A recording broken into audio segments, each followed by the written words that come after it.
Avoir sa propre collection qui fait partie d'une belle présentation pareille, il y a une côté de fierté. Vous pouvez comprendre pour un collectionneur qui, pendant 30 ans, a collectionné des objets, fait des ventes aux enchères, a cherché un peu partout. Et aujourd'hui, c'est extraordinaire de voir tout ça.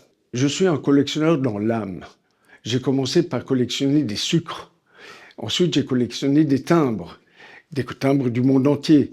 Finalement, lorsque mon arménité est ressortie, c'est à ce moment-là que j'ai commencé à collectionner des timbres arméniens.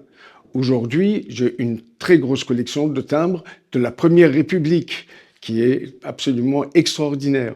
Ensuite, toujours dans ce sens de mon arménité, j'ai commencé à voir d'autres choses que les timbres. Et c'est ainsi que j'ai commencé à regarder dans des ventes aux enchères des objets qui touchaient à mon arménité. Et ça a continué, jusqu'à maintenant, avec mon ami Maxime Yevadian, qui est un maître en la matière, j'ai commencé également une collection de pièces de monnaie. Et de pièces de monnaie arméniennes, bien sûr. J'ai eu la chance d'avoir trouvé tous ces tissus, ces étoffes, et surtout ce rideau d'hôtel aux États-Unis, dans une vente aux enchères. Et j'ai acheté sans voir, c'est-à-dire je savais qu'il y avait ça, c'était arménien, donc je les ai achetés. Ils sont arrivés, ils étaient sales, dans un mauvais état. Et tout ce que vous voyez ici sont partis à Etchmiadzin.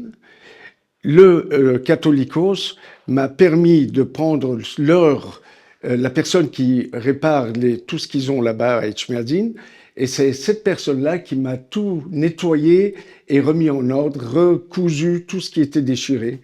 Et regardez ça aujourd'hui, c'est magnifique. Le rideau ici est de 1830 et quelques, je pense.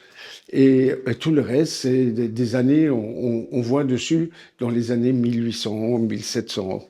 Rendez-vous compte, ils ont passé tellement d'années, ils ont passé le génocide, et aujourd'hui ils sont là, et on arrive à les voir, à les sentir, et on se dit, on a pu garder quelque chose de notre arménité ici, et on le voit. Ce qui m'a un petit peu poussé à accepter cette exposition à Marseille, c'est que Marseille a reçu les premiers Arméniens après le génocide qui sont arrivés en France.